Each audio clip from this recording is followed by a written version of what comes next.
Son las imágenes que, bueno, a esta hora de la tarde, cuando les saludamos en directo en Mírame Televisión Canarias para todo el archipiélago, 5 y 4 de la tarde en las islas, las imágenes que ahora mismo captan la atención de todo el país, la importantísima explosión que tenía lugar minutos antes de las 2 de la tarde en la calle Toledo del centro de la capital de España, del centro de Madrid. Hasta el momento se han confirmado 2 fallecidos, 6 heridos, uno de ellos en estado grave. Todo apunta a un escape de gas como causa de la explosión en un edificio cuyas imágenes ya nos demuestran que la parte superior del mismo prácticamente ha desaparecido. También en estos momentos se encontraría desaparecida una persona que sería precisamente el inspector, el técnico de gas que se encontraba haciendo la inspección en ese lugar. Saludos, ¿cómo están? Pues ahora a esta hora de la tarde saludo a mi compañero David Cuesta. David, ¿qué tal? ¿Cómo estás? Bien, José, la verdad que muy atento a todo lo que está ocurriendo en Madrid. Probablemente, por desgracia, vamos a tener que seguir ampliando esa cifra de víctimas. El periódico El País ya recientemente la ha actualizado y habla de al menos 3 fallecidos, pero vamos, que es una cifra que va a seguir creciendo. Tristemente veremos las causas. En principio el alcalde de Madrid ha dicho que parece que es un escape de gas. Una cifra provisional. Tenemos imagen en directo de lo que está ocurriendo ahora mismo en esa calle Toledo de la capital de España, porque ahora lo que pasa en ese lugar es que hay un incendio. Vamos a verlo en las imágenes. Ahí están viendo las imágenes del incendio que ahora mismo tiene lugar en ese edificio, que los propios bomberos han comunicado que por el riesgo que conlleva no se puede proceder a apagarlo hasta que no haya un control del escape de gas. Y en cualquier caso también se está intentando que el edificio no se venga abajo, no se derrumbe, y que en caso de que haya que proceder al derrumbe del mismo sea de manera controlada.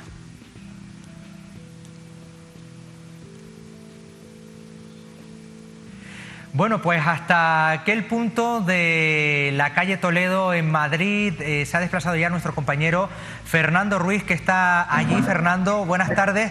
Cuéntanos la última hora, los últimos datos que tienes desde ese punto.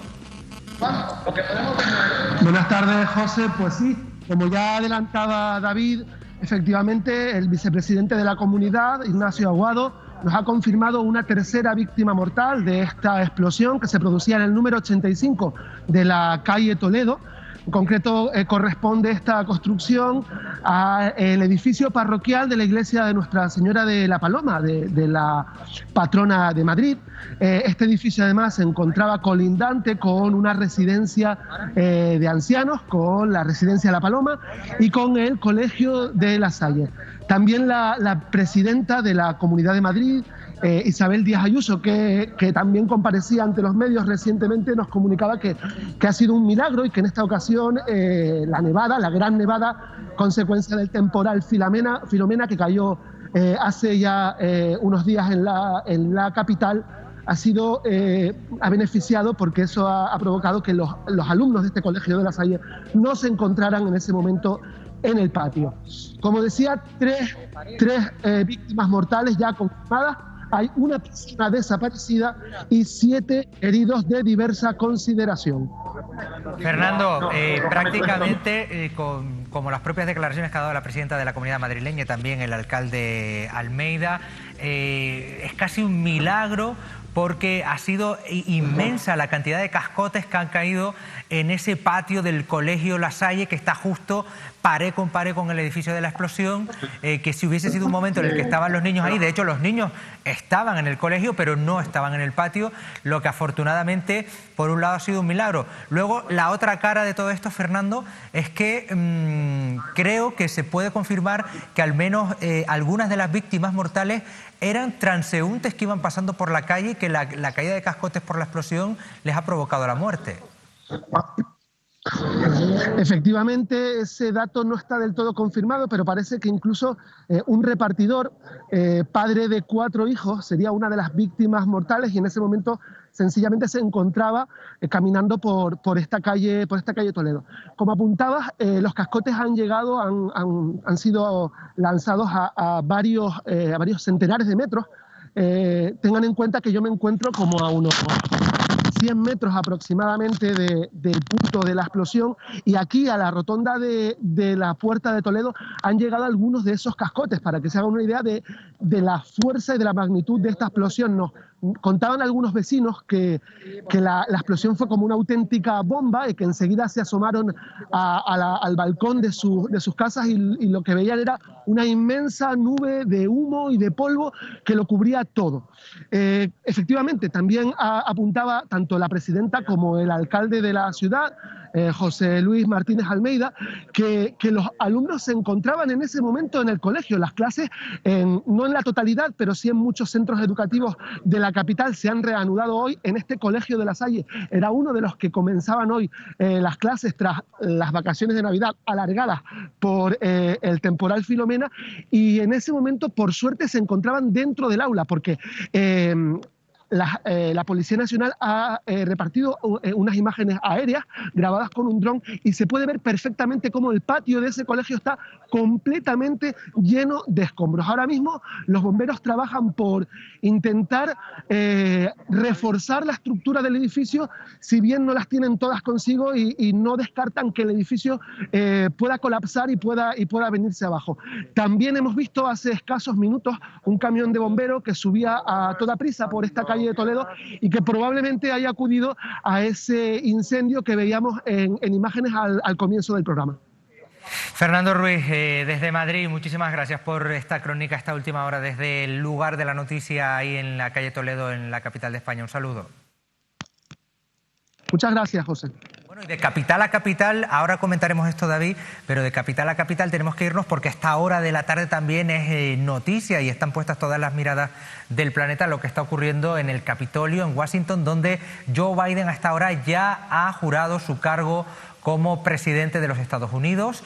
Está en estos momentos, vamos a ver la señal en directo que nos llega desde allí, dando el discurso posterior a la toma de juramento en la zona de la tribuna preparada al efecto delante del Capitolio. Joe Biden, ahí estamos viendo a los invitados que escuchan su intervención, está Barack Obama, también han ido otros expresidentes como Bill Clinton, como George Bush. El que no lo ha hecho es el ya expresidente Donald Trump, que a las 7 de la mañana hora canaria, 7 de la mañana hora estadounidense, salía de la Casa Blanca siguiendo el protocolo habitual de los expresidentes de los Estados Unidos cuando abandonan la Casa Blanca, pero les decía, en una jornada absolutamente diferente a todas las anteriores por muchos motivos, a todas las tomas de posesión de presidentes estadounidenses anteriores por muchos motivos. Primero, por la pandemia. Segundo, por la polarización que se vive en la sociedad norteamericana, la toma del Capitolio hace 2 semanas y lo tremendamente complicado que lo ha puesto Donald Trump hasta el último minuto en el que se ha marchado de la Casa Blanca. Esas son ahora mismo las imágenes en directo de Joe Biden. Insistimos, ya ha jurado el cargo hace algunos minutos.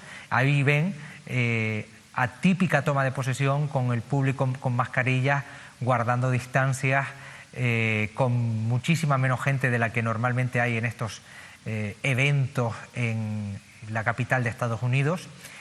Y nada que ver con lo que habría ocurrido si hubiese sido Donald Trump el que tomara posesión, porque para empezar probablemente muchos de esos invitados estarían sin mascarilla. David Cuesta, empezamos analizando esto último primero. La verdad que, hombre, una buena noticia. Yo creo que pasamos página probablemente en una de las etapas más grises de la historia de Estados Unidos, y lo hacemos en un momento en el que además, bueno, yo creo que quizás el mejor reflejo es las primeras decisiones que ha tomado Joe Biden, que es la de dictar una serie de órdenes que van a permitir poner orden, nunca mejor dicho, en 3 ámbitos que han sido completamente abandonados o despreciados por Donald Trump, como son la política migratoria, la lucha contra el coronavirus y la lucha contra el calentamiento global, ¿no? Son 3 áreas donde va a empezar ya a legislar Joe Biden nada más llegar al cargo. Y por cierto, Donald Trump, que se ha ido amenazando que va a volver antes o después, o de alguna manera, de alguna forma volveremos. Aquí es lo que ha dicho Donald Trump.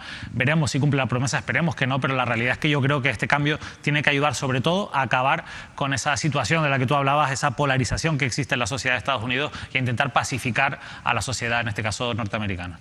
Bueno, la verdad es que todo el mundo está muy pendiente, sobre todo a que La amenaza era, según informaban los propios servicios de seguridad estadounidenses, que durante el día de hoy pudieran haber manifestaciones. Habrá que ver a esta hora de la tarde qué está pasando en todas las capitales de Estados Unidos, porque había posibilidad de manifestaciones, posibles incidentes. Ahí vemos que acaba de terminar su discurso Joe Biden y abandona la tribuna. El público se pone en pie, aplaude, insistimos, señal en directo desde Washington. Y termina el discurso posterior al juramento de su toma de posesión. Fíjense en el plano de la seguridad también de los marines. Probablemente sea una de las tomas de posesión más blindadas de toda la historia. No era para menos cuando solamente 15 días antes, recuerden, la tarde del Día de Reyes, el 6 de enero, ahí ven a Pence, al que era vicepresidente de Estados Unidos hasta hace unas horas, con Donald Trump, que sí ha acudido a la toma de posesión de Joe Biden, cosa que no ha hecho Donald Trump. Bueno, nosotros vamos a seguir con el programa. Tenemos muchas cosas que contarles, David. También estamos pendientes de lo que ocurra en Madrid, si hay alguna última hora, pero queremos hablarles hoy de la crisis migratoria en Canarias y los nuevos episodios que estamos teniendo en las últimas horas. Miren, en las últimas 24 horas han llegado 4 pateras a la isla de Lanzarote. De madrugada llegaban 57 personas en 2 embarcaciones. También en La Graciosa, Salvamento Marítimo ha tenido que socorrer a 28 varones de origen magrebí al norte de la isla de La Graciosa. Y en El Hierro llegaba también por sus propios medios un cayuco a La Restinga. Entre los ocupantes se encontraban 4 personas en muy mal estado de salud y una persona ha fallecido. Esto supone, en lo que va de año, en solo 20 días, la 10ª muerte, eso sí, registrada. Ya lo saben que a veces no sabemos el auténtico río de muerte que hay en el mar que une África con Canarias en esas rutas de la inmigración. Lo cierto es que en el pasado año, el que acabamos de cerrar, el 2020, 1.069 inmigrantes llegaron en 28 pateras y cayucos, lo que supone un 234% más que en el mismo periodo de 2020.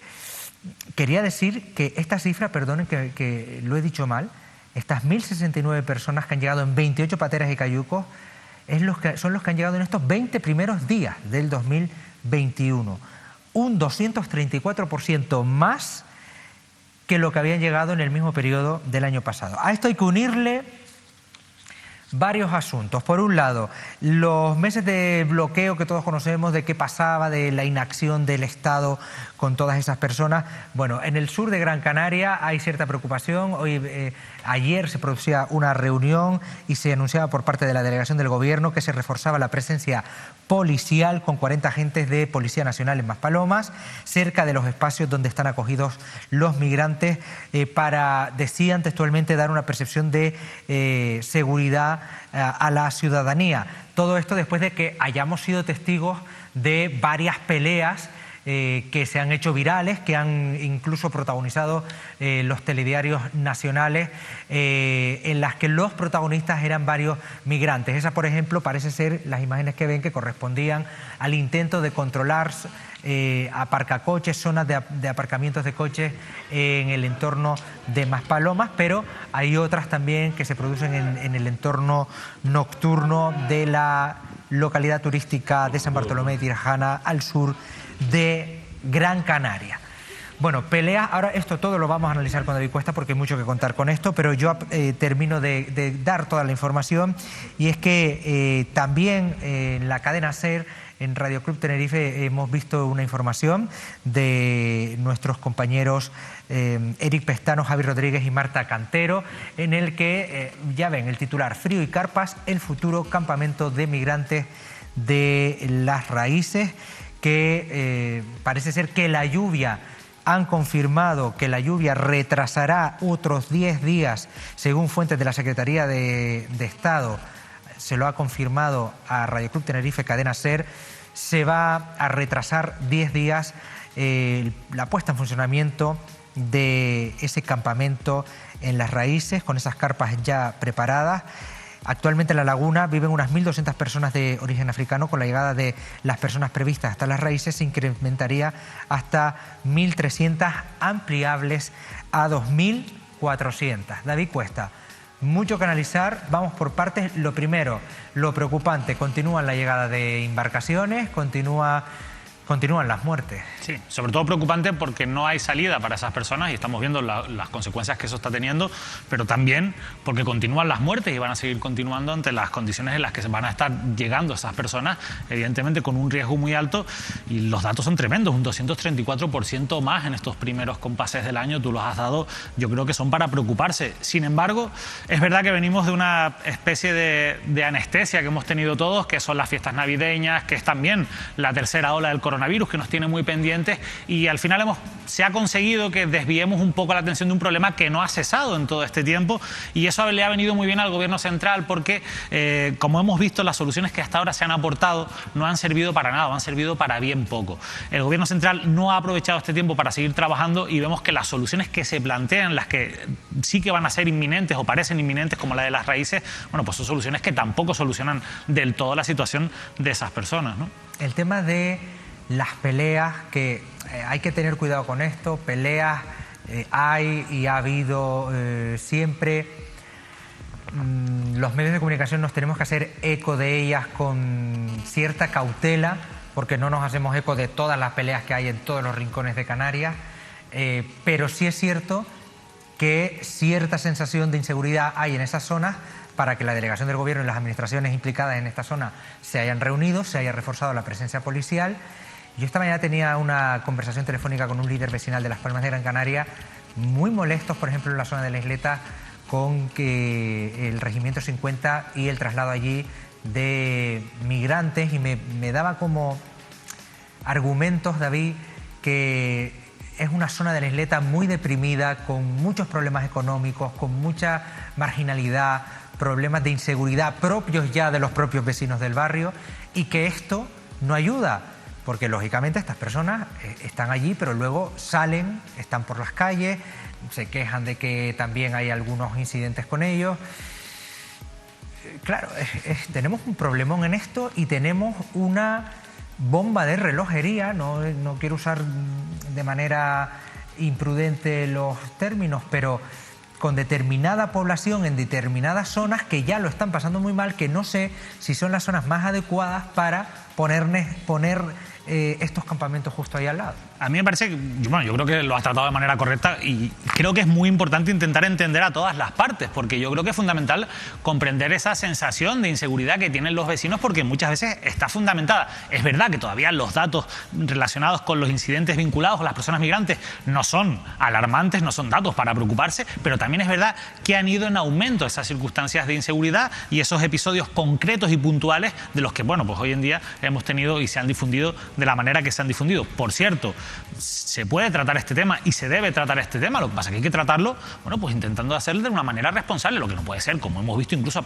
compañeros y compañeras que se han dedicado incluso hasta a difundir imágenes falsas, porque eso al final lo único que fomenta es esa versión del odio o esa estrategia del odio que genera todavía más preocupación entre la población de la que ya tiene. Y hay un problema que es clave, y por eso yo entiendo a los vecinos, es ese problema que se genera cuando tú enfrentas a gente que es pobre con gente que es pobre, que es un poco lo que está pasando aquí. O sea, al final están acabando enfrentando a una población de barrios que son barrios muy humildes, con una alta bolsa de personas empobrecidas, donde además vas a colocar a otras personas también empobrecidas, también con sus problemas.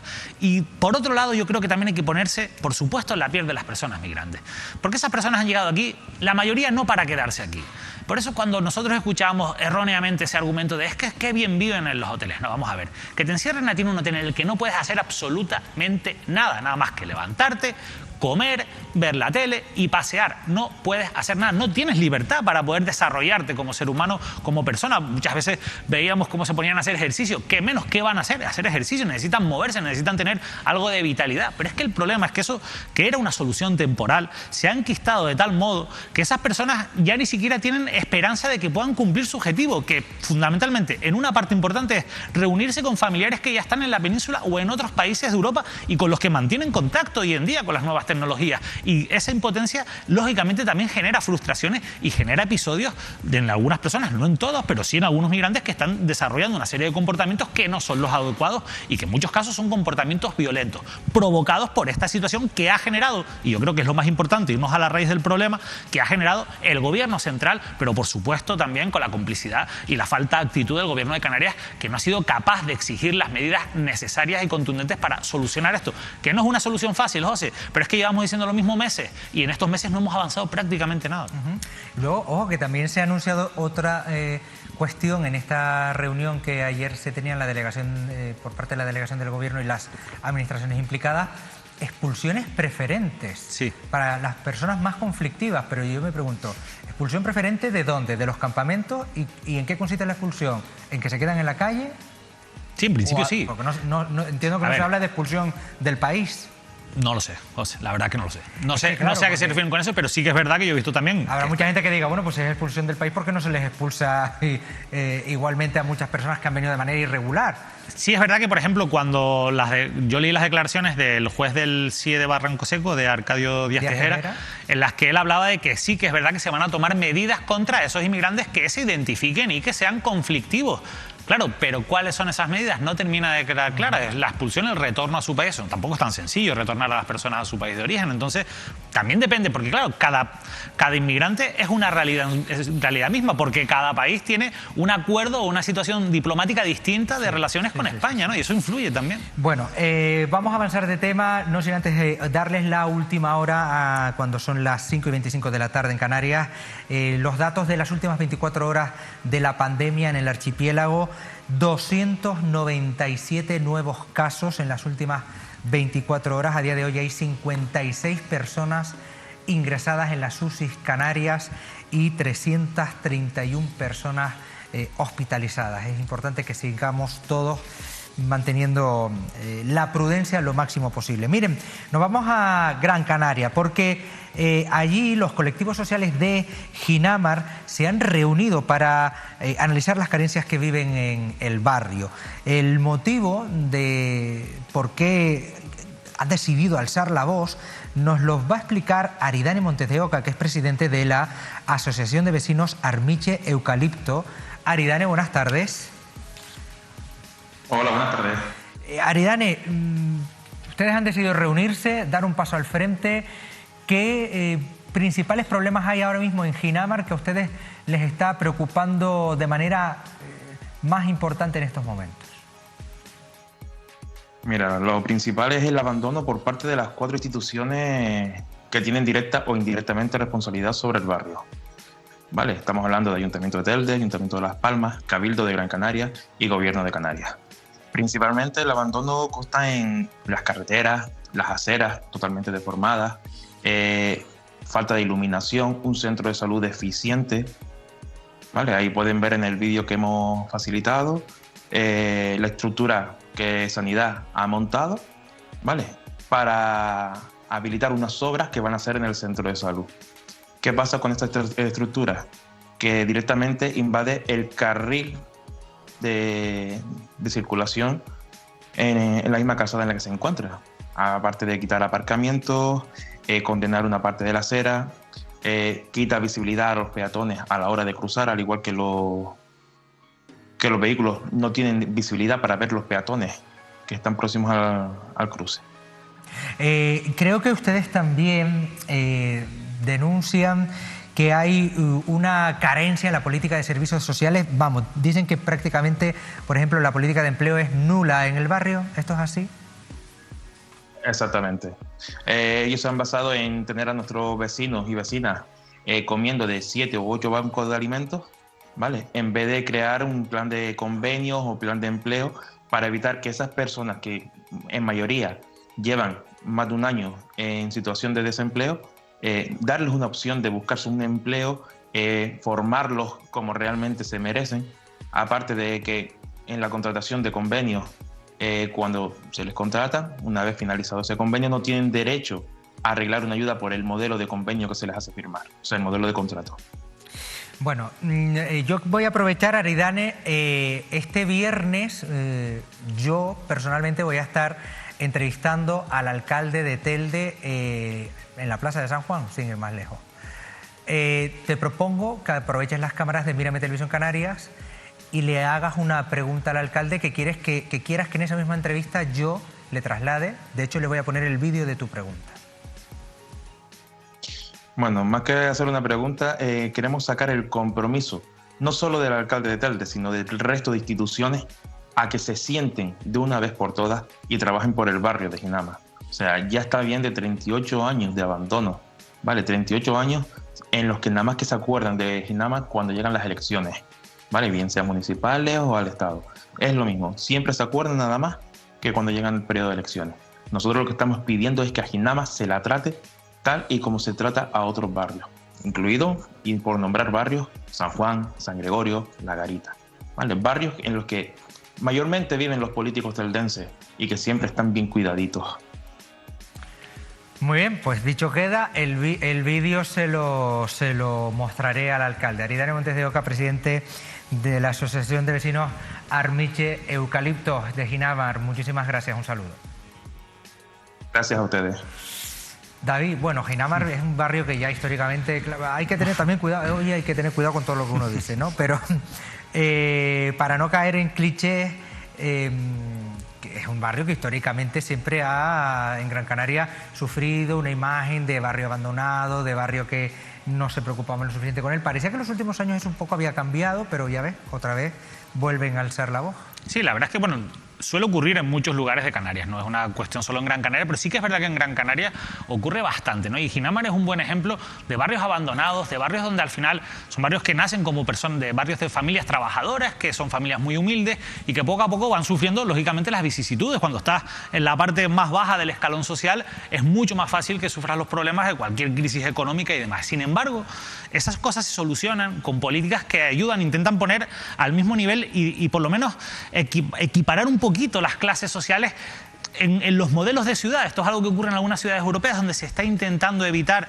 que se puedan juntar lugares, porque después además son lugares que, por lo que sea, acaban siendo menos influyentes que los lugares en donde se acaban concentrando las altas economías y las familias más ricas que tienen más poder o más acceso al poder y consiguen pues un mejor trato normalmente de las administraciones. Y eso se nota, y esto es una realidad. Esto uno puede decir, oye, es que esto suena... No, es que es la realidad. Eso tienes que pasearte por Ginamar, pasearte por la isleta, pasearte, bueno, cuánto costó la Cuesta Piedra y cuánto ha costado en tantos lugares también de Santa Cruz de Tenerife, que se intente poner un poquito de dignidad en esas zonas, ¿no? Entonces, yo sí que estoy con los vecinos de Ginamar en el sentido de que el ayuntamiento tiene que tener un poquito más de compromiso y no solo ver a estas personas en las elecciones, ¿no? Porque al final eso que es tan repetido se acaba convirtiendo en otro motivo de frustración que lleva también a otras frustraciones y otras situaciones complicadas, ¿no? Bueno, seguimos en la isla de Gran Canaria porque, miren, la semana pasada aquí en Canarias 8 hablábamos con Francisco Reyes, que es el presidente de la Asociación de Trabajadores Autónomos del Taxi y de la Confederación Canaria de Trabajadores Autónomos del Taxi.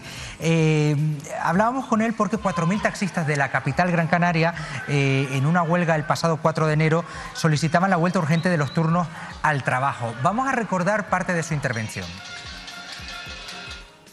Esto se está convirtiendo en digamos que, frustración sobre todo y un desánimo total y absoluto, ¿no? Porque hay que dedicar muchísimas horas para tener unas recaudaciones muy bajas. Entonces le dedicamos mucho tiempo a trabajar con una recaudación pésima. Entonces hay un problema porque de la otra manera, digamos que incluso ganábamos no mucho, pero sí un poquito más y descansábamos y digamos que conciliábamos el trabajo con la vida familiar, ¿no? Bueno, a colación de esta intervención recibíamos una llamada de otros taxistas de Las Palmas de Gran Canaria. Saben que somos una televisión participativa. Cuando ustedes contactan con nosotros por las redes sociales, nos llaman por teléfono, nos escriben al correo, siempre van a tener un hueco en esta televisión de cercanía para todo el archipiélago para hacer sus denuncias. Y si hay una parte con la que ustedes no están de acuerdo, hoy tenemos espacio para esa otra parte. Y es que hay algunos taxistas que consideran que a ellos sí les beneficia trabajar libremente, sin los turnos. Saludamos ya a Gorky Betancourt, que es el portavoz de la Asociación Pro Derechos del Taxista Autónomo de Canarias. Gorky, buenas tardes. Hola, muy buenas tardes. Bueno, ustedes dicen que en el caso de ustedes les beneficia trabajar libremente y no por turnos de trabajo como solicitaba esta otra asociación de taxistas. Bueno, lo que ocurre es que sea literalmente que nos beneficie. Lo que nosotros venimos reivindicando desde hace más de 5 años, que es el tiempo que lleva esta concejalía en el Ayuntamiento de Las Palmas, es el derecho libre al trabajo que tienen los trabajadores autónomos. Y ahora mismo, en una situación en la que estamos, después de conocer que durante todos estos 5 años este ha sido un objetivo político del concejal, que es parar la actividad del taxi, el momento, la circunstancia de la pandemia le ha venido como anillo al dedo para enganchar a determinado número de taxistas que sí están en favor de la parada. Nosotros estamos impidiendo, lo que queremos hacer es impedir que se invisibilice el servicio municipal público del taxi en Las Palmas de Gran Canaria, que sabemos que es un objetivo político de Nueva Canarias en este ayuntamiento desde mayo del 2015. No es que nos beneficie o no nos beneficie, se trata de defender un derecho que tenemos, que es impedir precisamente eso, que se invisibilice el servicio público del taxi. ¿Por qué? Porque esto es una situación de crisis. Ya hemos vivido otras, no solo nosotros, sino todos los sectores. No nos parece correcto que la medida de restringir la actividad sea una solución para paliar los efectos de la crisis. La administración pública, y así lo recoge la ley, tiene una obligación con sus servicios públicos. Y eso se traduce en que, por ejemplo, no se puede parar una actividad de un servicio público a coste cero. En todo caso, tendría que parar una actividad económica como la del taxi, que es un servicio público vinculado al ayuntamiento, hablando de compensaciones económicas. No he oído a los compañeros que se han manifestado en contra de esta medida, no los he oído en ningún momento hablar de que se contemple una partida económica o una compensación económica. Pero, Gorky, y ahora yo te pido que no te va a costar nada, estoy convencido, te pongas del lado del ciudadano, y como ciudadanos de Las Palmas de Gran Canaria, uno ya entonces, la semana pasada una parte del sector, hoy otra parte del sector, ya no sabemos, no sé si tú me puedes contar qué parte es mayoritaria, cuál no, porque el ciudadano al final dice, bueno, pues entonces, ¿cómo se arregla esto? ¿O están divididos a mitad las posturas? Bueno, nosotros, yo tampoco sé ahora mismo qué porcentaje está de un lado y qué porcentaje está del otro. Sí tengo resultados de un referéndum al que se vio forzado el ayuntamiento en el 2018, y nosotros, los que creemos que tenemos que respetar el derecho a estar en la calle libremente, obtuvimos 871 votos, y la medida que ahora está protestando obtuvo solo 214. Es decir, que había una diferencia de un 80% aplastante. Pueden haber cambiado esos números, sin duda, pero estamos hablando de 1.600 licencias de taxi en Las Palmas de Gran Canaria. Yo insisto, cuando en otra actividad económica no se le puede decir a las peluquerías ni a los restaurantes, se puede, en estas circunstancias en las que estamos, restringir, como de hecho ya se hace el aforo, también se hace en el taxi. Pero lo que no sería de recibo es decirle a los peluqueros, oiga, los de este lado de la calle abren hoy y los del otro lado de la calle abren mañana, porque hay poco trabajo. Hay poco trabajo para todo el mundo, pero eso no puede ser motivo para restringir el derecho libre al trabajo y a ejercer la actividad que tenemos los trabajadores autónomos. Evidentemente estamos hablando de que se pueden poner soluciones a esto. El ayuntamiento tiene que tener un compromiso con sus servicios públicos, y lo dije antes, no ha hablado en ningún momento de partidas económicas. El ayuntamiento quiere retirar taxis de la calle a coste cero, y es que a coste cero es muy fácil. A coste cero es muy fácil. El taxi se debe a la ciudadanía. Usted me preguntaba por los ciudadanos. El taxi se debe a los ciudadanos.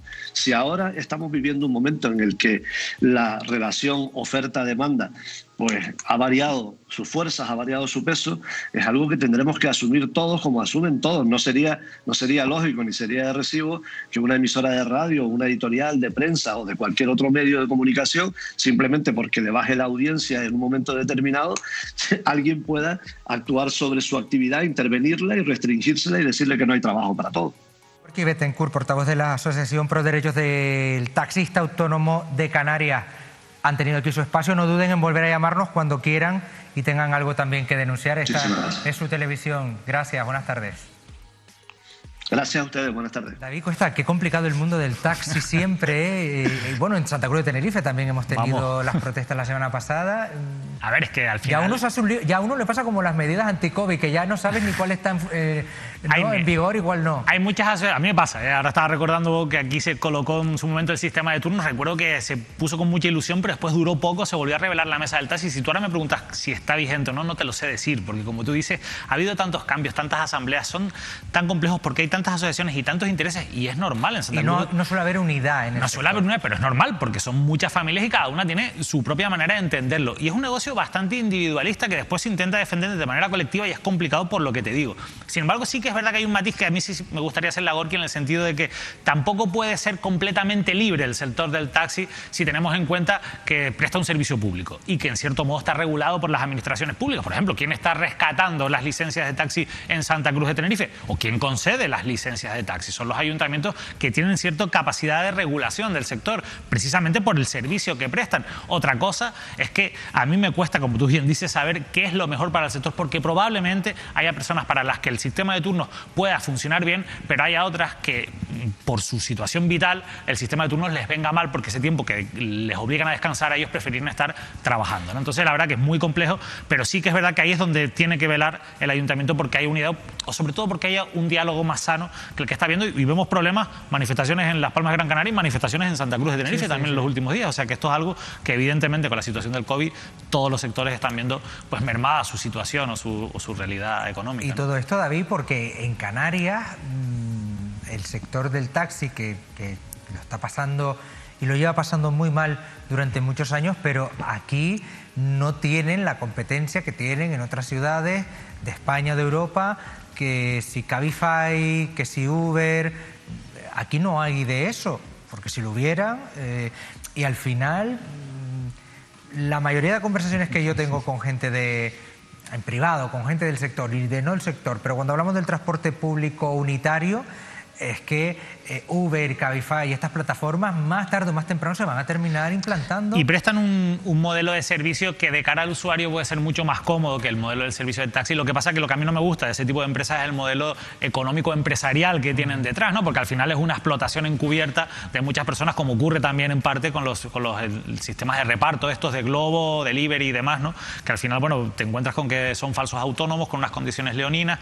Sí que es verdad que a mí me gusta que haya más competencia, porque eso obliga a que todos trabajen de una manera más competente y sean mejores o intenten ser mejores, y el servicio público, que al final es lo que es, llegue de mejor manera a los ciudadanos, ¿no? Pero también es verdad que eso, Uber y Cabify sí, pero controlados, que es lo que yo creo que es como creo que tiene que ser, ¿no? Bueno, pues habrá que ver cómo va evolucionando el sector del taxi en Canarias. Miren, con la nieve en el Parque Nacional del Teide hemos visto en las últimas jornadas, sobre todo el pasado fin de semana, atascos, muchísima gente. La verdad que unas imágenes a veces que uno decía, bueno, tantas ganas tiene la gente de ver la nieve, parece ser que sí. Parasoles, trozos de tablas de surf, bolsas plásticas, mascarillas, son solo algunos de los objetos que la Fundación Teleforo Bravo ha vuelto a encontrarse en el Parque Nacional del Teide tras el paso de muchos ciudadanos por allí la semana pasada para disfrutar de la nieve. Esta tarde tenemos con nosotros al portavoz de esta fundación, Jaime Coello. Buenas tardes. Muy buenas tardes. Bueno, que además de lo que yo he dicho, se han encontrado todavía muchas más cosas. ¿En qué cantidad se han encontrado en el Parque Nacional?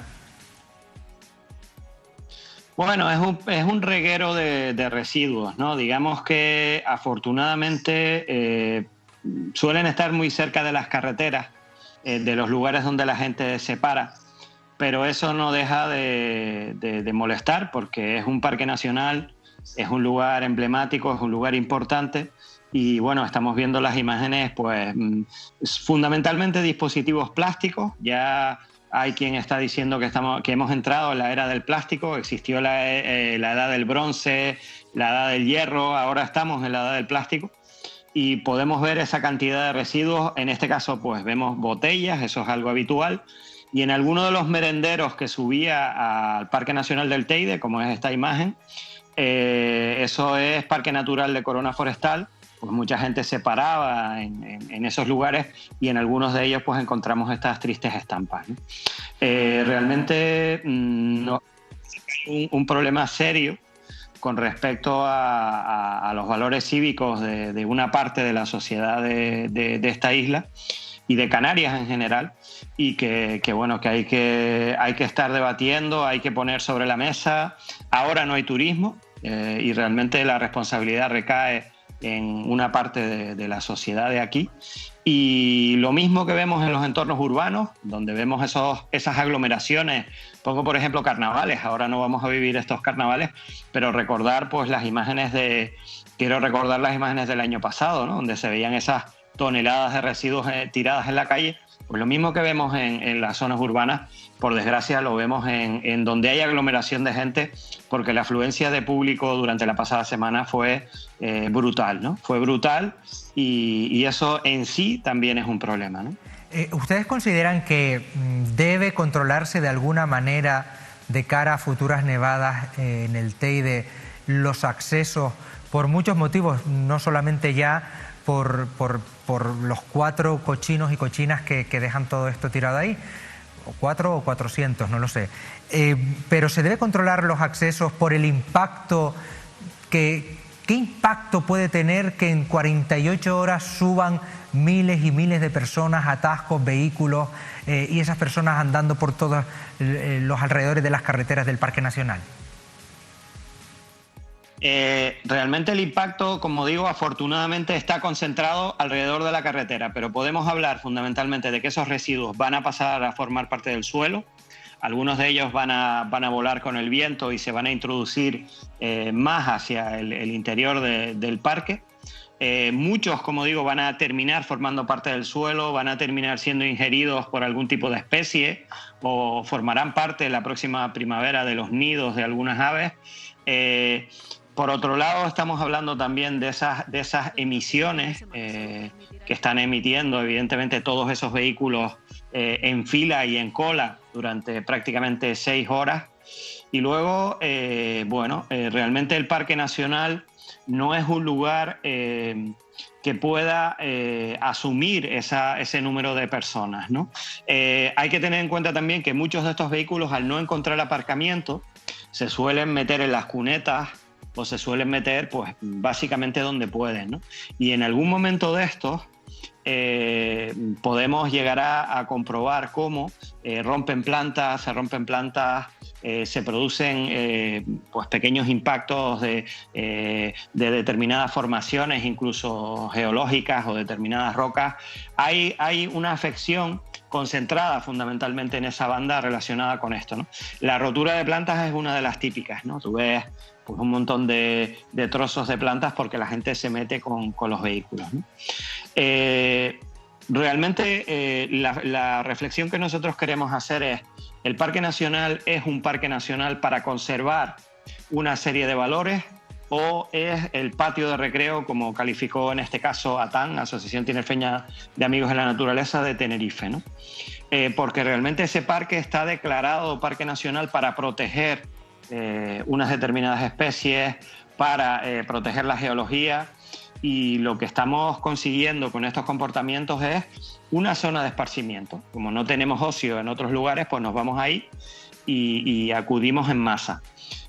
Nosotros, ojo, no queremos criminalizar a nadie, no queremos culpar a nadie, no queremos acusar a nadie, pero sí nos parece que hay que controlar, evidentemente, esta afluencia, pero ya no solo en días de nevadas, ¿eh? Yo creo que hay que empezar a controlar la afluencia del Teide, y lo veremos cuando se recupere el turismo en cualquier día de la semana y en cualquier día, ¿no? Muy bien, pues Jaime Coello, portavoz de la Fundación Teleforo Bravo. Ojalá que no tengamos que volver a hablar para este tipo de asuntos. Gracias. Buenas tardes. Muchísimas gracias. Se había dado la vuelta ya. Se nos quedó de lado, Jaime. De lado me quedo yo cuando veo esas imágenes, David. Sí. A ver, es lo que dice Jaime. No se trata de criminalizar a quien haya subido a ver la nieve, porque no es eso, ¿no? Pero madre mía, qué cochinada, qué te cuesta llevarte... A ver, yo no... A ver, porque ahora si hago una comparación me voy a decir, pero la voy a hacer. Oye, que no es lo mismo que tú te dejes, que no deberías de ninguna manera, pero no es lo mismo que te la dejes en medio de la Plaza España de Santa Cruz, que está muy mal, pero ya dejarlo en el Teide, no sé, como que uno tiene un poquito más de sensibilidad, de cuidado, de sí, que no se sí, le vaya a sí, quedar nada por accidente, voy a decirlo así. No, lo sorprendente es que puedas tirar esa basura ahí y no tengas, o sea, el cuerpo no te genere nada de reacción, ¿no? De decir, oye, estoy haciendo algo mal. O sea, a mí eso me parece sorprendente. De todas formas, el tema del Teide a mí me parece muy interesante. Yo, empezando por el final de lo que decía Jaime, yo soy muy partidario de que se controlen los accesos al Teide durante todo el año. Es decir, no puede ser gratuito y no podemos subir al Teide cuando queramos, porque el Teide es un patrimonio de toda la sociedad y como tal tenemos que conservarlo, y eso no es posible con la barra libre que ahora mismo que hay en el Teide. Yo sé que hay mucha gente con la que no está de acuerdo, pero yo creo que es la única solución para evitar imágenes de estas, no solo cuando nieva. Pero tú apuntabas bien, José, a que qué pasa, por qué no se prohíben los accesos en un momento en el que se prevé que esto va a ocurrir, ¿no? Entonces nosotros se lo preguntamos a Enrique Arriaga el lunes y a mí fue la parte probablemente de la entrevista que más me sorprendió y quizás la que menos fui capaz de entender cuál es la posición del Cabildo en todo esto, porque Enrique Arriaga me decía que es que ellos no pueden prohibir, no pueden cerrar los accesos del Teide a no ser que sea por un motivo de seguridad. Y a mí esto me parece un motivo de seguridad, es decir, al final aquí hay un problema de seguridad, sobre todo porque estamos en medio de una pandemia. O sea, no olvidemos que cuando esto ocurrió todavía estábamos en el nivel 3 en la isla de Tenerife.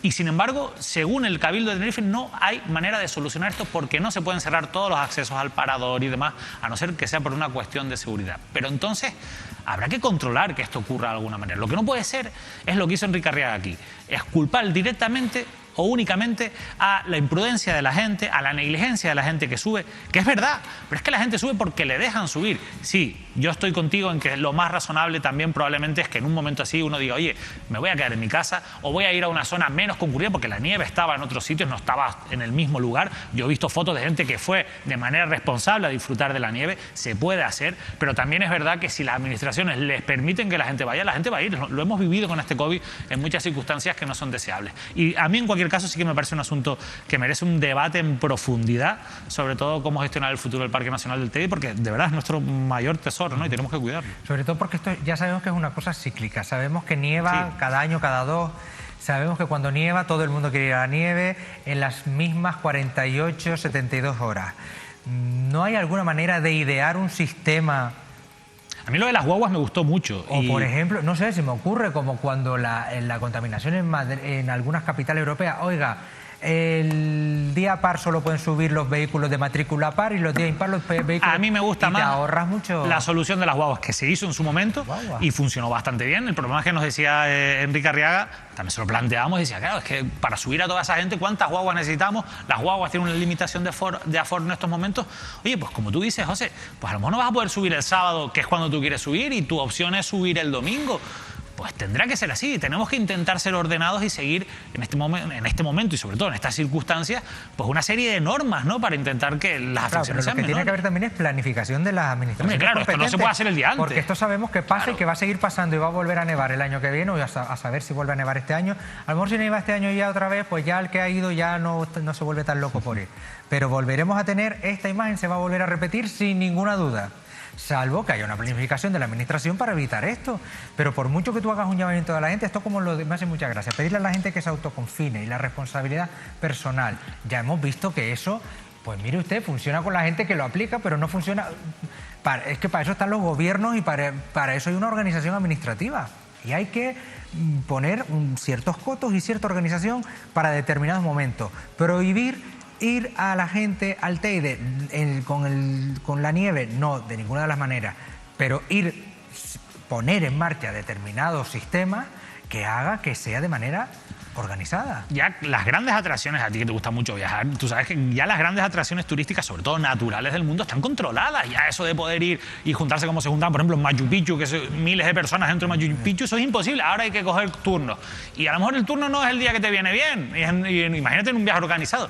Pues tiene que ser así, porque lo prioritario, voy a decir una cosa más fea, pero bueno, lo prioritario es el patrimonio de todos y cuidar el medio ambiente en este caso, ¿no? Bueno, ahí tenemos un ejemplo canario fantástico, Timanfaya, que tú no puedes ir en Timanfaya falla con tu coche por... Sin irnos tan lejos, vas con unas efectivamente. guaguas organizadas y no puedes ir ¿Qué tiene que ser así? a tu libre albedrío. Bueno, hablando de tema en falla, nos vamos a Lanzarote, porque miren, nos llega la denuncia de otro gran vertedero en el que se ha convertido en este caso la zona de Muñique. El investigador predoctoral del Consejo Superior de Investigaciones Científicas, Alberto Usero, hacía pública esta denuncia de estas imágenes que estamos viendo en la zona de Muñique, en Lanzarote, que, bueno, pues otra vez distintas zonas de nuestras islas que se convierten en un vertedero. Alberto, buenas tardes. Hola, buenas tardes.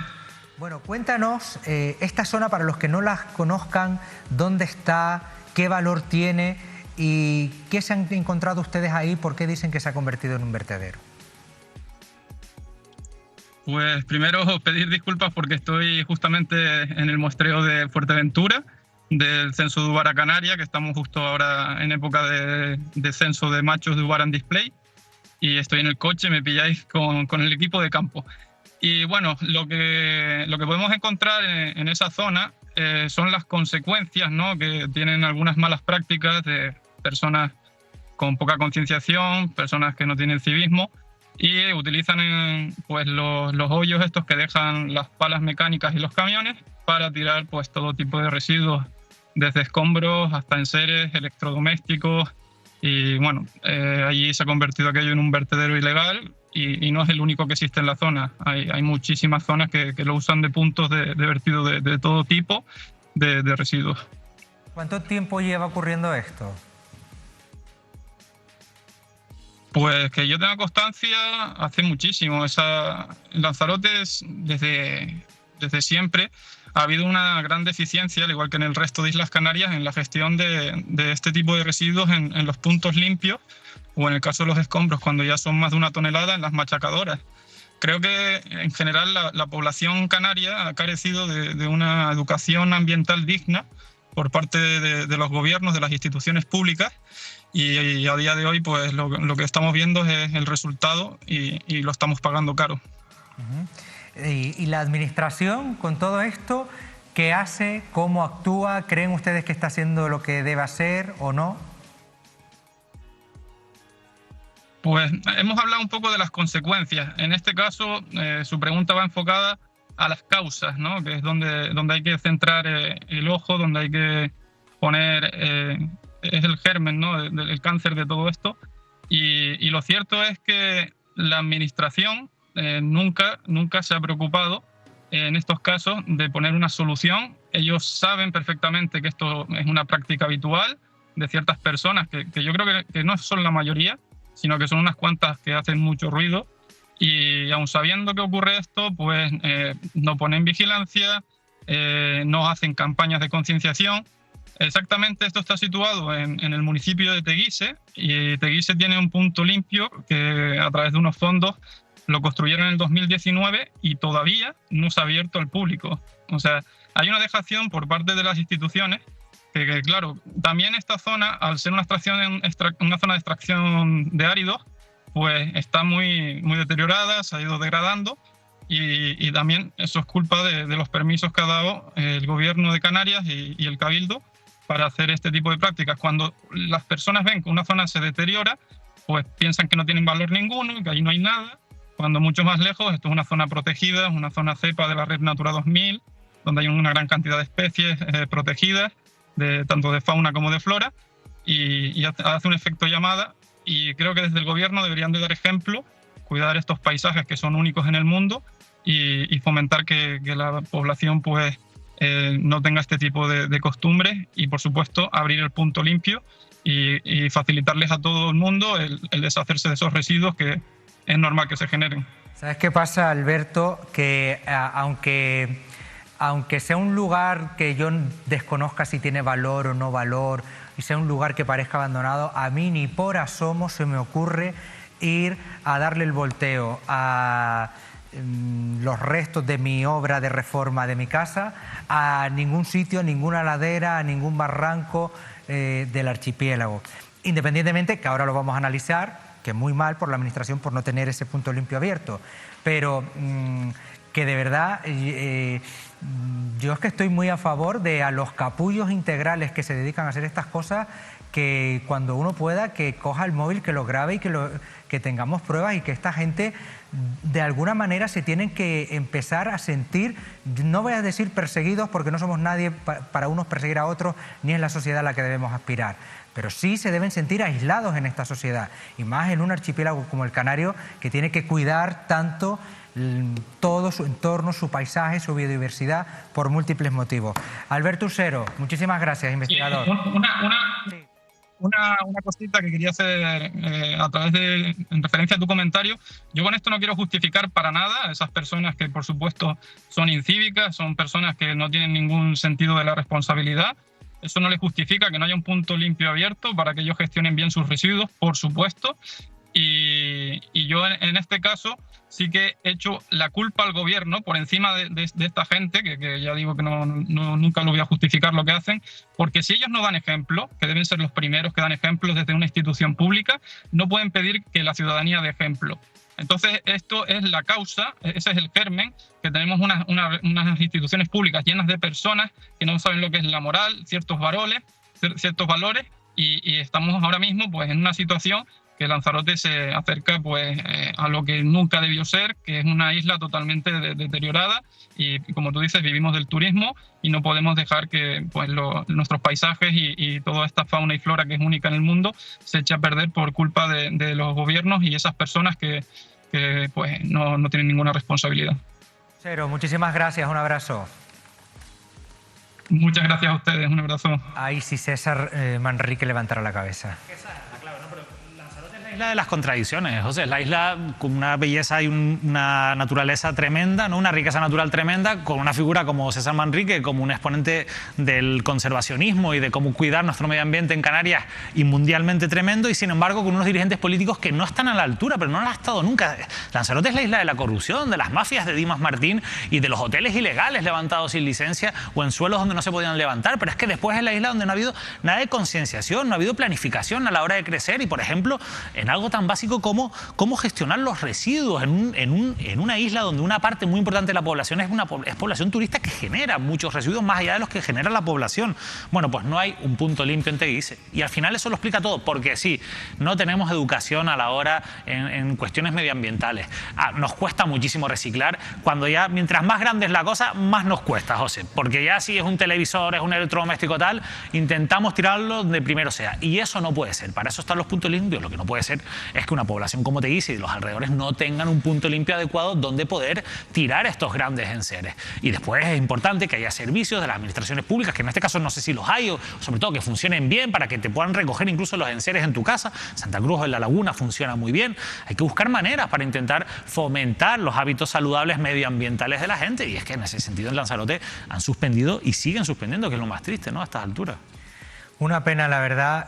Insisto, estando de acuerdo en toda esta exposición, pero que vamos a ver, es que puesto a elegir entre dos males, entre poner la tele al lado del contenedor, que no debe ir ahí, o tirarla a un barranco, hombre, yo la pongo al lado del contenedor primero, que no se debe poner la tele al lado del contenedor, hay que llevarla al punto limpio.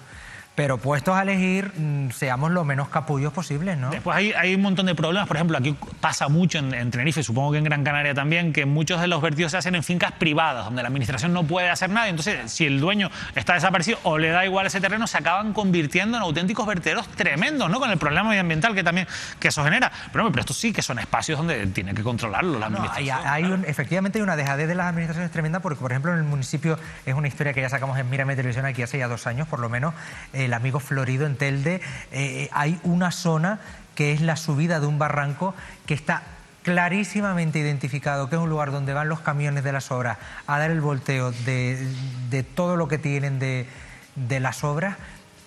Y si tú sabes que eso está pasando, puedes hacer algún tipo de control, aunque sea con policías de paisanos, algo. No se hace nada. Y si nosotros fuimos testigos en aquel momento haciendo una grabación en el único día que fuimos, digo yo que tampoco sea tan difícil para la policía. Bueno, compañeros, no sé si estamos para seguir. Bien, pues nos vamos a La Gomera, porque desde la finca Argallal, en La Gomera, nos llega la denuncia de que, bueno, se han quedado en un aislamiento forzoso después de que hace 2 meses se produjera ahí lo recordarán ustedes, el desprendimiento en Vallehermoso el pasado 14 de noviembre de 2020. Saludamos ya a Juan Andrés Valladares, director del Departamento Técnico de la finca Argayal en La Gomera. Andrés, buenas tardes. Buenas tardes, José. Gracias por la invitación para estar con ustedes. Gracias a ti por atendernos. Bueno, ustedes ahora mismo se están aislados. ¿De qué manera se están abasteciendo? No sé si hay gente que se ha quedado encerrada ahí y está saliendo o desde el 14 de noviembre no sale de ahí.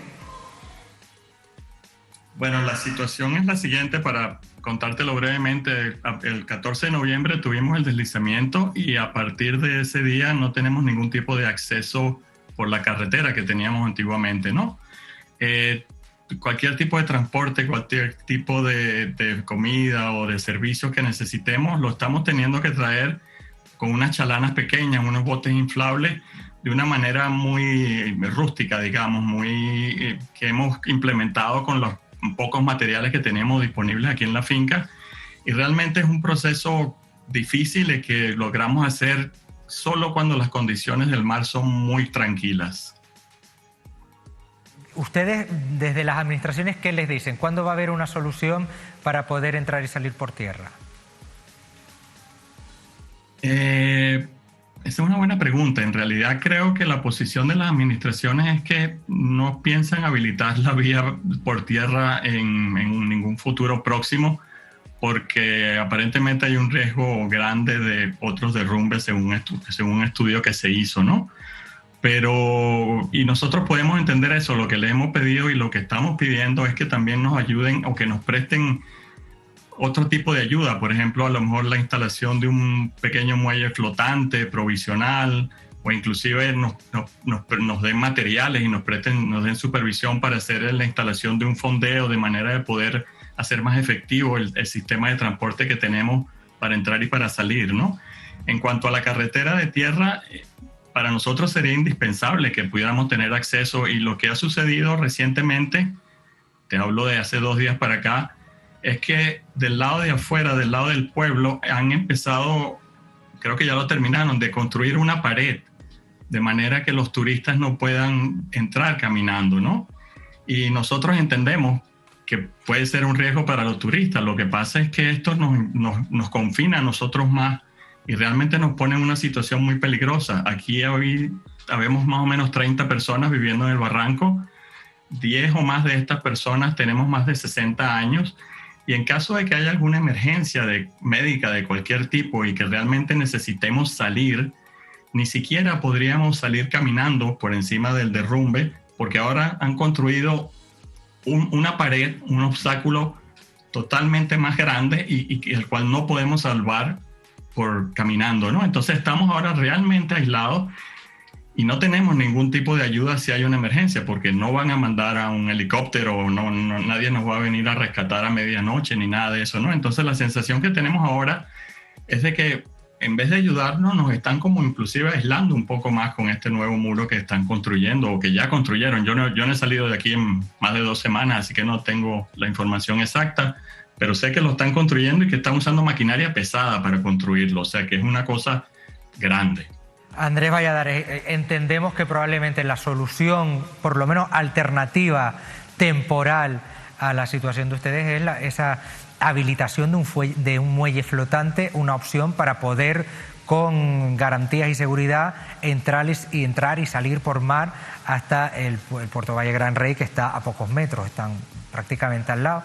Pero está a pocos metros, son kilómetros. Realmente esa sería la solución que nosotros entendemos sería más viable, que sería a lo mejor la que pudiera hacerse en un menor tiempo y que nos ayudaría enormemente a resolver este problema que tenemos de traslado de personas y de mercancías y de todo este tipo de cosas, ¿no? Porque realmente estamos confinados y si se nos acaba la comida y hay una tormenta, estamos en invierno, si se nos acaba la comida y hay una tormenta y tenemos 10, 15 días de mal tiempo, no podemos hacer nada al respecto. No tenemos cómo entrar, cómo salir, cómo ni siquiera hacerlo corriendo el riesgo por la carretera, porque ahora también está esta pared, entonces ahora estamos realmente confinados.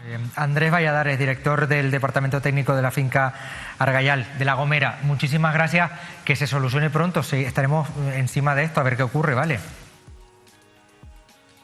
Muchas gracias a ustedes por prestarnos este medio para poder llegar a todas las personas que los ven y para poder comunicar nuestro mensaje, porque realmente creemos que es importante tener una presencia en la prensa, porque de parte de las autoridades lo que nos han dado son explicaciones que son muy a largo plazo y entendemos que no podemos sobrevivir, porque también esto es un negocio, que si no tenemos la posibilidad de generar ingresos, pues también las personas que vivimos aquí, el negocio que depende para que estas personas puedan vivir va a desaparecer, porque no tenemos forma de atender, ni de servir, ni de crecer, ni de sostenernos en estos momentos. Vamos a ver si, como decimos, se ponen las pilas. Vamos a ver. Andrés, un abrazo, gracias. Muchas gracias, o sea, hasta luego. David.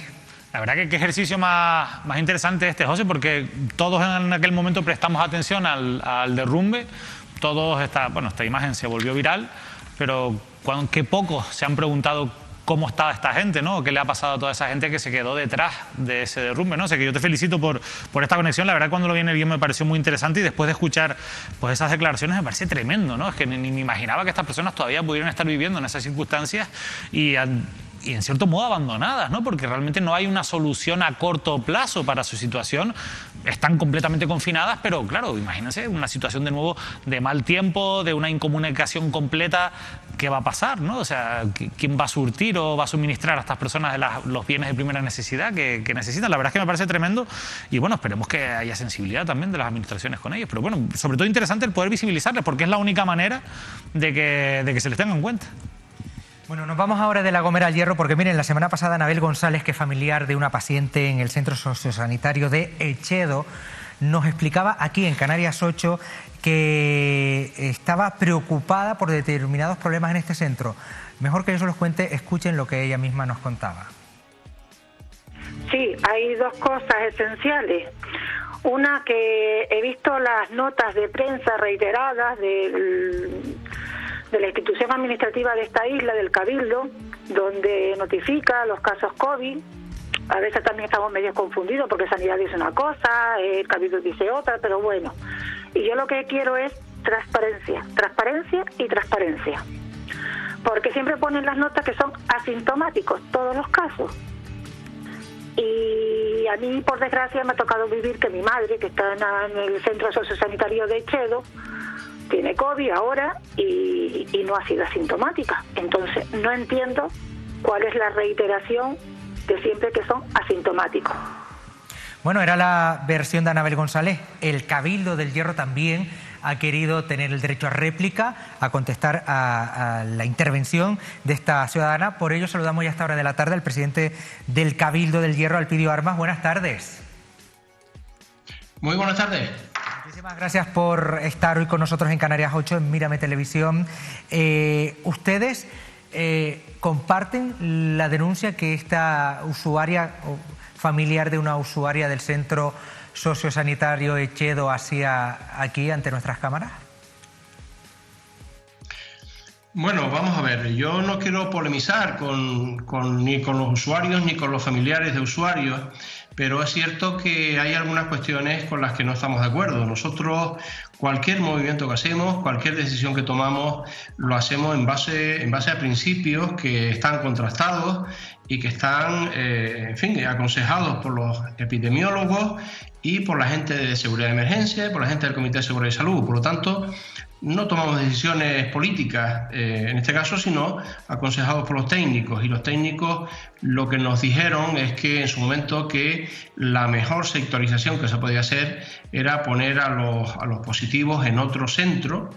Y entendimos juntamente con la gente de la Consejería de Sanidad del Gobierno de Canarias que el que reunía las mejores condiciones era el centro sociosanitario por su cercanía y porque se podía acondicionar de manera conveniente para que los usuarios estuvieran ahí con todas las condiciones favorables para su curación, como afortunadamente, y esto lo adelanto, ha sucedido. Ahora mismo, excepto a las 2 personas que están en el hospital, Las demás que tenemos en el Centro Sociosanitario de Chedo han recibido el alta epidemiológica y hoy o mañana seguramente estarán ya de nuevo en el Centro Sociosanitario. Se quejaba esta vecina de su isla, presidente, de que, por ejemplo, cuando se trasladaban a ese sitio, la única separación que había eran biombos, que a lo mejor es posible que se pueda organizar así, pero era lo que ella denunciaba. ¿Esto es cierto? ¿Es así? Sí, efectivamente. Vamos a ver, hay 3 salas en las que estaban los usuarios, en las que estaban separados efectivamente por biombos. Pero ya digo que esto está supervisado por el personal médico y está supervisado por el personal del Servicio Canario de Salud y por el Comité de Seguridad y Salud. Y por lo tanto, pues no hay... En fin, evidentemente lo que sería más interesante es que hubiera otro centro sociosanitario al lado de este, con las mismas condiciones, con habitaciones individuales y baños individuales, pero no lo tenemos. Y respecto al tema de trasladarlo a otro tipo de establecimientos, pues evidentemente no era posible. Está en obras, está siendo objeto de remodelación el hotel balneario y no es posible trasladarlo porque, entre otras cosas, porque existe una lejanía evidente y sería muy difícil que un médico y una enfermera atendiera a los 2 centros, a los COVID positivos y a los negativos al mismo tiempo. La cercanía es un hecho fundamental en este caso, el que hizo que se tomara la decisión, porque esto hace posible la atención a la gente sana y a la gente enferma. Y tampoco era posible trasladar a la gente sana al otro lado, porque la gente sana, de los 49 pacientes, usuarios, pues eran 15 inicialmente los que estaban, y evidentemente está claro que no había capacidad en el centro sociosanitario para tener a tanta gente, pero sí para recibir a los que estaban enfermos. Presidente, brevemente, a día de hoy, ¿cómo están los datos de la pandemia en El Hierro? Bueno, desafortunadamente hoy ha habido nuevos casos, 7 nuevos casos que nos sitúan 19, habíamos 12, pero en lo que a los abuelos, los usuarios del centro sociosanitario se refiere, evidentemente estamos en unas muy buenas condiciones, excepto estas 2 personas que están estables en el hospital. Los demás ya han recibido el alta y, por lo tanto, como digo, mañana seguramente serán trasladados al centro sociosanitario de nuevo. No habíamos quedado para esto con usted, pero no me resisto a preguntarle por la actualidad política también. ¿Aires de moción de censura en el Cabildo del Hierro no le llegan? No, a mí desde luego no. Yo estoy absolutamente convencido de que no va a haber ninguna moción de censura, porque en fin, yo el conocimiento que tengo del asunto me da la impresión de que no va a ser posible, aunque algunos quieran hacerla. En cualquier caso, si alguien tiene 7 votos diferentes a los actuales, pues que lo ponga sobre la mesa y que haga la moción. Yo hice una, o sea, que estamos en una situación en la que es lícito y es normal que cada uno juegue sus cartas, pero bueno, yo estoy convencido de que no va a ser posible. Alpidio Armas, muchísimas gracias por estar hoy con nosotros, un abrazo. Muy amable, gracias. David. Bueno, empezando por el final, Alpidio Armas es un perro viejo de la política. Y en El Hierro... Perro viejo de la política canaria. De la política canaria. Que David sí. Es más perro y más viejo. Sí, todavía. Es más perro y más viejo. Pero en El Hierro, además, la política es bastante particular, ¿no? Y en el Cabildo las sintonías son complicadas. Recordemos que si él es presidente es por esa decisión que hubo dentro de AHI, de la agrupación herreña independiente, que al final, bueno, pues no ha permitido que los nacionalistas conserven el poder. Y para que él deje de ser presidente tiene que volver a haber buena sintonía entre esas 2 facciones enfrentadas, y el pegamento a mí me parece que de momento no es suficiente para unirlas, ¿no? Y con respecto a lo otro, yo lo que entiendo, la verdad que no conocía el tema, pero sí que entiendo que las decisiones que se han adoptado, o sea, que él reconoce todo lo que ha comentado Anabel, o sea, él reconoce que todo eso es así, pero considera que están justificadas esas medidas, pues entonces quizás el problema haya sido un problema de comunicación. Quizás no han sabido explicarle bien a los usuarios, sobre todo a los familiares, las medidas que estaban tomando, ¿no? Por cierto, sigue sí que es preocupante el aumento de casos, aunque él ha querido restarle atención, desviarlo a las personas mayores, pero sí que se está mirando con preocupación ese aumento de casos en la Isla del Hierro. David Cuesta, muchísimas gracias. Nos vamos a publicidad. Volvemos enseguida con más historias, más entrevistas aquí en Plató y más conexiones con las islas. David, te veo la semana que viene. Gracias. Igualmente, José, gracias. Hasta ahora.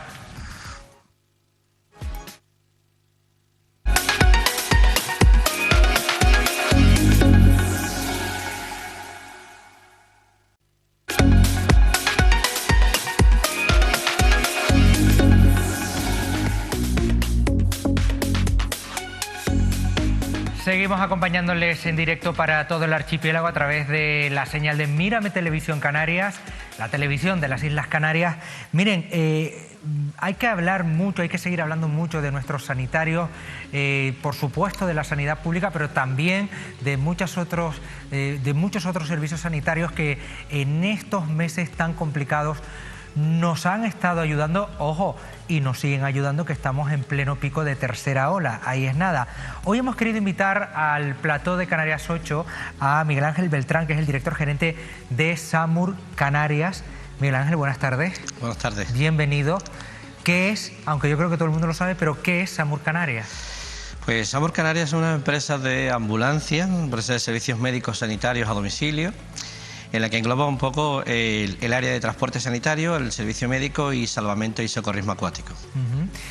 Ustedes durante todos estos meses de pandemia se han pegado una buena pechada, que diríamos, de trabajo, de situaciones complicadas. ¿Cómo ha sido?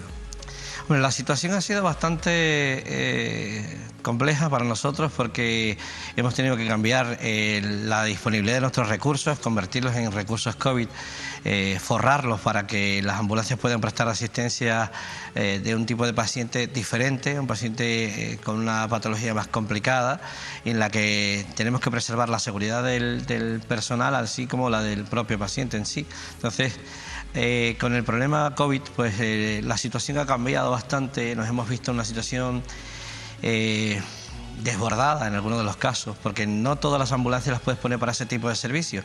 Existen pacientes COVID y existen pacientes del servicio normal de urgencia, dolores precordiales, ictus o fracturas, cosas que no tienen que ver con lo que está aconteciendo ahora en todo el país, ¿no? En todo el planeta, vaya. Entonces, nos hemos visto en la tesitura de tener que cambiar vehículos que teníamos para el servicio de urgencias ordinario y convertirlos en ambulancias COVID, forrarlas todas por completo para que no haya nada de contacto con el paciente que se traslada con ese tipo de patología al centro hospitalario. ¿Somos conscientes, la ciudadanía, de realmente el trabajo tan importante que empresas como ustedes han desarrollado? Porque ya no me refiero a los sanitarios, que ya yo creo que todos lo estamos valorando, pero por ejemplo, son, corrígeme si me equivoco, 4 las empresas de ambulancias en Canarias que han tenido que cerrar a raíz de la pandemia. ¿Esto por qué? Hombre, algunas de las empresas de ambulancias están orientadas más al servicio de asistencia al turismo. Entonces, nosotros en Canarias tenemos una de las partes fundamentales de comercio, de mercado, es el turismo, evidentemente. Entonces, cuando se viaja a las Islas Canarias, se viaja con una compañía de seguros que te prestan los servicios en el caso de necesidad, de asistencia o de urgencias. Entonces, ese tipo de ambulancia, que va conveniada o ligada a algún tipo de hospital privado, tiene que prestar esos servicios. Una vez se cierra esta fuente económica de ingresos en las islas, pues esas empresas que no tienen otro fin, que no tienen otra actividad o que no tienen otro tipo de servicios, pues lo que hacen es tener que esperar a que esto cambie. Y si no cambia, ellos tienen que seguir pagando impuestos, tienen que seguir pagando empleados, tienen que seguir pagando ambulancias, tienen que seguir pagando combustible, tienen que seguir pagando todo lo que conlleva en sí el tener una empresa a punto para cualquier tipo de emergencia. ¿Cuántas personas forman SAMUR Canarias? Pues SAMUR actualmente está compuesto por 18 personas fijas. La plantilla aumenta en las épocas estivales, sobre todo en el verano. En el verano, por la cobertura de los servicios de salvamento y rescate en playa, aumentamos la plantilla. Y en el invierno, que es la temporada alta, en las islas de Tenerife, Gran Canaria, La Gomera y Fuerteventura, aumenta por el tema del turismo escandinavo, que pues requiere de una asistencia fija de servicios médicos a domicilio y ambulancias de soporte vital básico y soporte vital avanzado. ¿Vehículos tienen también cuántos? Aquí tenemos 8 unidades, después tenemos Castilla y León y en breve, en el mes que viene, empezaremos con Andorra de Teruel y Almería. ¿Aquí en las islas tienen en Tenerife? Gran Canaria, La Gomera y Fuerteventura. Y Fuerteventura, bueno. Yo creo que es muy importante, Miguel Ángel, este mensaje que has dado hoy, de que quede claro, que quede patente ese trabajo. Yo creo que la sociedad también lo sabe valorar. Cuando hablamos de los sanitarios hablamos en general, y la gente sabe también diferenciar hoy que hay gente que está en la sanidad pública, otros que al final todos trabajan prácticamente. Lo importante aquí es que todos trabajan para la salud del ciudadano y para la sanidad en general. Y ustedes hacen una labor realmente encomiable. ¿Por dónde crees que va a pasar el futuro de los próximos meses, por ejemplo, para Samur Canarias? Bueno, nosotros, gracias a Dios, tenemos varias compañías aseguradoras que son fieles a la empresa, porque el servicio que se presta es totalmente profesional. Donde hemos tenido algún tipo de incidencias ha sido, pues después de esta pandemia, algunos ayuntamientos de las islas se han sumado más a contratar los servicios de organizaciones no gubernamentales, de ONGs, que tienen ambulancias, pero que no generan empleo. Las ONG normalmente no contratan al personal con el que trabajan para la cobertura de actividades o de eventos, y esto merma la situación de empleo en las islas, por lo cual crece la situación precaria de trabajo. Siempre hemos apostado, personalmente nosotros hemos apostado por trabajar con ayuntamientos de las islas e intentar ofertarles nuestro servicio, tal y como están los costes hechos y las garantías económicas para que la empresa no se hunda, por supuesto, y ofreciendo un servicio que nosotros con el que no podemos competir. Hay instituciones que sus costes de cara al servicio son tan bajos con las que no podemos competir. Nosotros tenemos que crear empleo gracias a la contratación de algunos ayuntamientos que se han sumado a este proyecto, pero hay otros que lo que quieren es que se les haga el servicio lo más barato posible, y ahí es donde entran las organizaciones voluntarias. Los voluntarios, cuando vienen a trabajar con SAMUR, vienen a trabajar contratados y cobran un sueldo. Cuando los voluntarios esos, sin darse cuenta, trabajan con instituciones voluntarias, no cobran un sueldo, van voluntarios, pero la institución voluntaria se lucra con el trabajo de ellos y ganan dinero.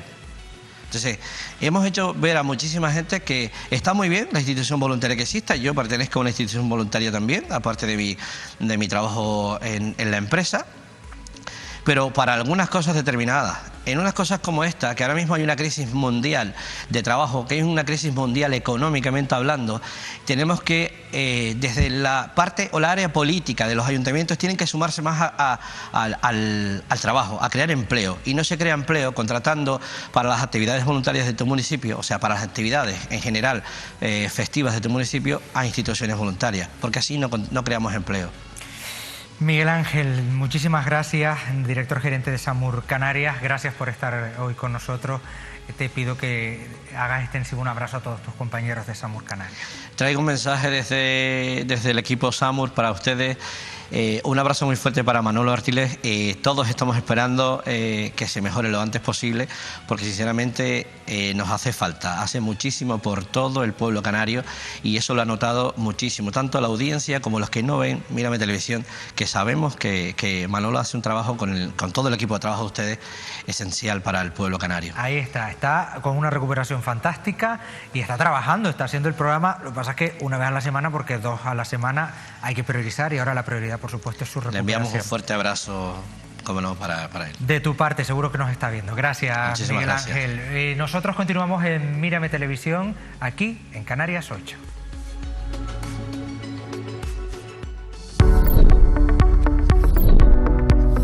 Sintoniza Mírame en Canarias. En Lanzarote estamos en el canal 21. En Fuerteventura, canal 37. En La Palma, en el canal 28. En Tenerife, sintonízanos en el canal 24 desde Santa Cruz de Tenerife. en el canal 30 en la zona de La Orotava y en el canal 38 en Arona. En La Graciosa estamos en el canal 21. En Gran Canaria descubre Mírame Televisión en el canal 44 desde Las Palmas de Gran Canaria. Canal 40 si nos sintonizas desde La Cumbre. Y en el canal 58 desde Mogán. En la isla de La Gomera, sintonízanos en el canal 21. Y en El Hierro en el canal 34.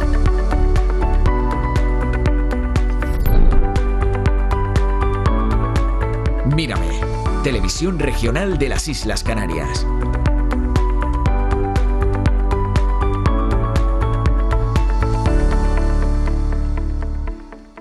Ya ven, en todo el archipiélago nos pueden seguir, además desde cualquier parte del planeta, a través de www.mirametv.com. Muchos canarios que contactan con nosotros desde muchos rincones del planeta, que conectan con nuestra señal, que ven nuestros programas en nuestro canal de YouTube. Miren, hoy queremos hablarles también de la reapertura, siempre y cuando estemos hablando de la isla de Tenerife, de los gimnasios. Si usted nos está viendo desde Gran Canaria o desde la isla de Lanzarote, están sufriendo ahora, desde esta semana, lo que los gimnasios de Tenerife han sufrido, ojo, durante más de un mes, que se dice pronto. Hoy tenemos con nosotros a la propietaria de uno de esos gimnasios, con la cual queremos distendidamente hablar, charlar y comprobar cómo está siendo esa vuelta a la rutina. Luz María Quevedo, que es la propietaria de OnMove It La Cuesta. Hola, buenas tardes. ¿Cómo estás? Gracias por la invitación.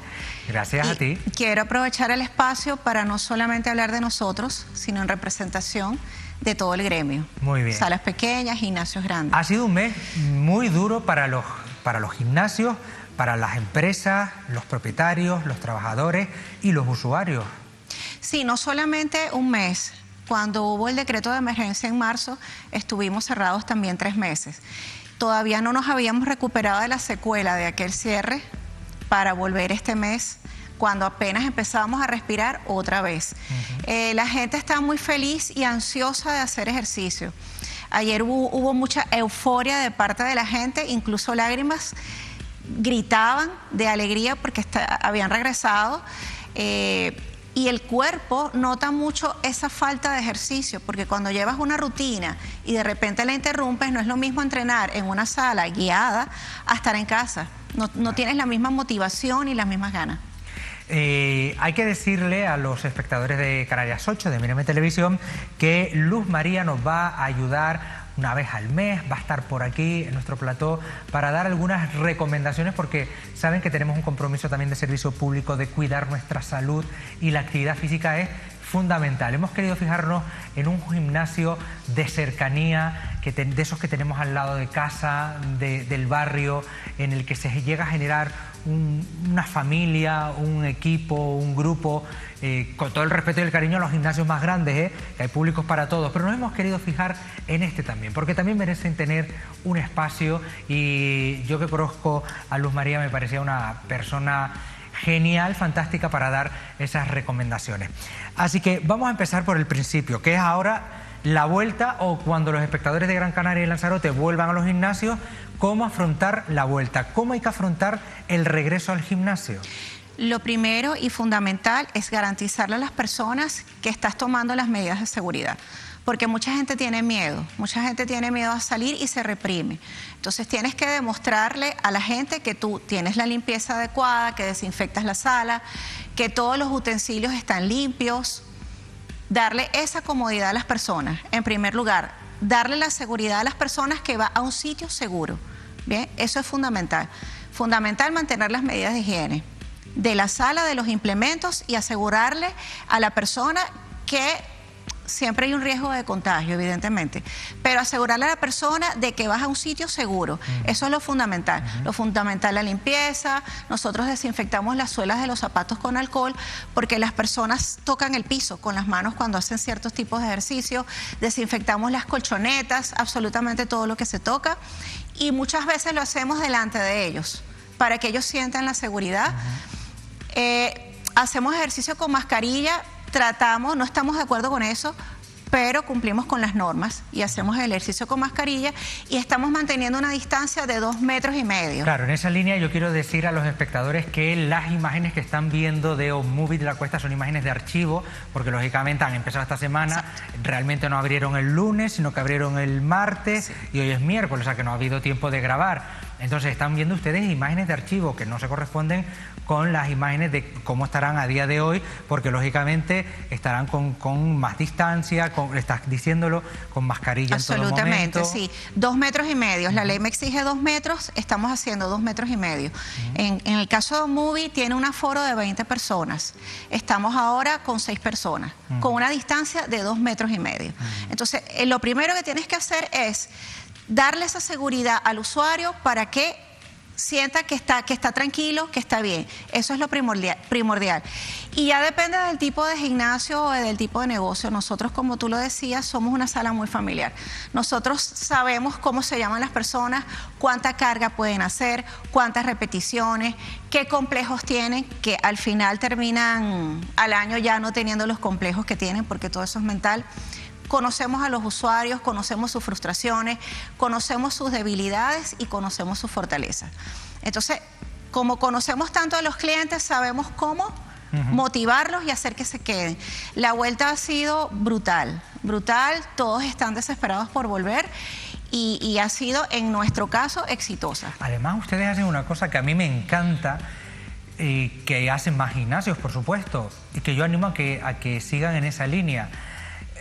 Ustedes en OnMovie de la Cuesta, para quien no lo sepa, está en la laguna enfrente del Parque de las Mantecas, precisamente aprovechan todo ese entorno y hacen en equipo actividades al aire libre en el exterior, que no hay mejor momento ahora que este, ni mayor recomendación, ¿no? Que hagan rutinas en el exterior y ustedes lo hacen. Absolutamente. Nos encanta. Nosotros tenemos una disciplina que se llama Strength Control, está registrada.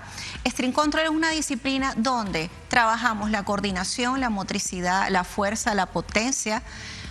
Y en esa clase, en esa hora semanal, probamos cómo va el alumno, cómo va el usuario con toda la semana. Un alumno que va a OnMovie de lunes a viernes ha trabajado musculación, cardio, fuerza, velocidad, potencia, equilibrio. Para nosotros la salud es un todo. No solamente es verte bonito, no solamente es verte fitness, porque te puedes ver muy bonito, te puedes ver muy fit, pero subes las escaleras y te cansas y jadeas, o no puedes subir una cuesta, o te caes, o no puedes con las bolsas del mercado. Entonces, ¿qué mejor que el parque y los espacios públicos para aprovechar las escaleras, las subidas para poder correr? Porque nuestra sala es pequeñita, entonces no nos permite hacer ciertos tipos de ejercicios. Y valoramos muchísimo el parque. En el tema de la pandemia aprovechamos muchísimo el parque. Ahorita por el verano y porque estuvo lloviendo, cuando estuvimos cerrados, no lo pudimos usar tanto. Pero nos encanta ir al parque. ¿Por qué? Porque puedes mantener la distancia, respiras, no hay posibilidades de contagio, porque aún en el parque mantenemos la distancia. Y entonces en el parque probamos y vemos cómo están los alumnos. Si ha dado resultado el trabajo hecho en sala. Claro. Ustedes tienen, esto ya lo anuncio para el próximo programa, pero tienen una técnica, mira, aquí con las bicicletas, con música, que tiene un nombre muy concreto, ¿no? Cuéntamelo, porque no es el spinning de toda la vida. No, cuéntame qué es. No, nosotros somos profesores de Powerbike. Estamos certificados en spinning también y otras disciplinas de ciclismo. Pero Powerbike es una disciplina de mediano a alto impacto, es una disciplina americana y somos las únicas personas o los únicos instructores en España para dar la clase. Solamente habemos 4 profesores en España. ¿Y en qué consiste? Consiste en pedalear al ritmo de la música. Vamos coreografiando. Somos 4 profesores y los 4 somos totalmente distintos. En Powerbike puedes pedalear desde un cha-cha-cha, una salsa, un flamenco, un reggae, un reggaetón, un tambor, muchos ritmos musicales y vamos al ritmo de la música. Cada profesor tiene su estilo, pero siempre conservando la técnica, y tenemos una pierna guía que es nuestra pierna derecha. Vamos al ritmo de la música. En una clase media puedes gastar unas 700 calorías, en unas clases de avanzados más de 1000 calorías. Consiste también en pedalear de pie, no sentados. ¿Bien? Los alumnos que llegan por primera vez siempre sentaditos. El cuerpo te va a decir cuándo levantarte. Bien, yo no te voy a obligar en la primera clase a levantarte, por supuesto que no. Mucha gente nos sorprende porque en la primera clase ya se levanta de la bicicleta. Entonces no rebotamos y el peso todo cae en los glúteos. Trabajamos toda la zona abdominal para mantenernos estáticos. Es una disciplina que tiene 27 años en América, es la reina en Los Ángeles, Las Vegas, Nueva York, Miami, luego está en Panamá, Ecuador, Perú, Colombia, Argentina, Chile, Venezuela y por primera vez en España con nosotros. Bueno, pues vamos, tengo unas ganas de ir a probarla. On Move It La Cuesta, para quien esté interesado, está enfrente del Parque Las Mantecas, ya lo hemos dicho. Calle, en redes sociales donde encontrarlo. Calle Rectora, María Luisa Tejedor Salguero, local número 8, frente al nuevo Parque Tecnológico. @On Move It Piso Bajo La Cuesta. En Instagram, sí, que tienen un Instagram muy chulo también, que es donde pueden ver, se van a animar cuando vean esas clases al ritmo de la música, que ahora tampoco no nos dejan ni bailar, pues puede bailar usted con la bicicleta, mire usted si merece la pena o no. Luz María Quevedo, propietaria de On Move It La Cuesta, muchísimas gracias. Muchas gracias. Nos veremos dentro de un mes por aquí para seguir con esta sección que hoy presentamos y muchos éxitos, y ojalá que dentro de un mes me puedas contar que las cosas van mucho mejor, que los gimnasios en general, que ya puedan estar entrenando en Gran Canaria y en Lanzarote y que incluso podamos hacerlo, ojalá ya sin mascarilla. Que así sea. Y gracias a ustedes por la oportunidad. Gracias, muchas gracias. Bueno, nosotros ya nos despedimos por hoy, se nos ha ido el tiempo porque el principio de la actualidad con la explosión de Madrid y con la toma de posesión de Joe Biden nos ha trastocado un poco la escaleta. Las islas que hoy no han entrado, entran en el programa de la semana que viene con las historias que se nos quedan pendientes. Nos vamos como cada semana con un time lapse que saben que somos muy fan, en este caso de Juan Carlos Cortina, de la isla del Hierro. Hasta la semana que viene, adiós.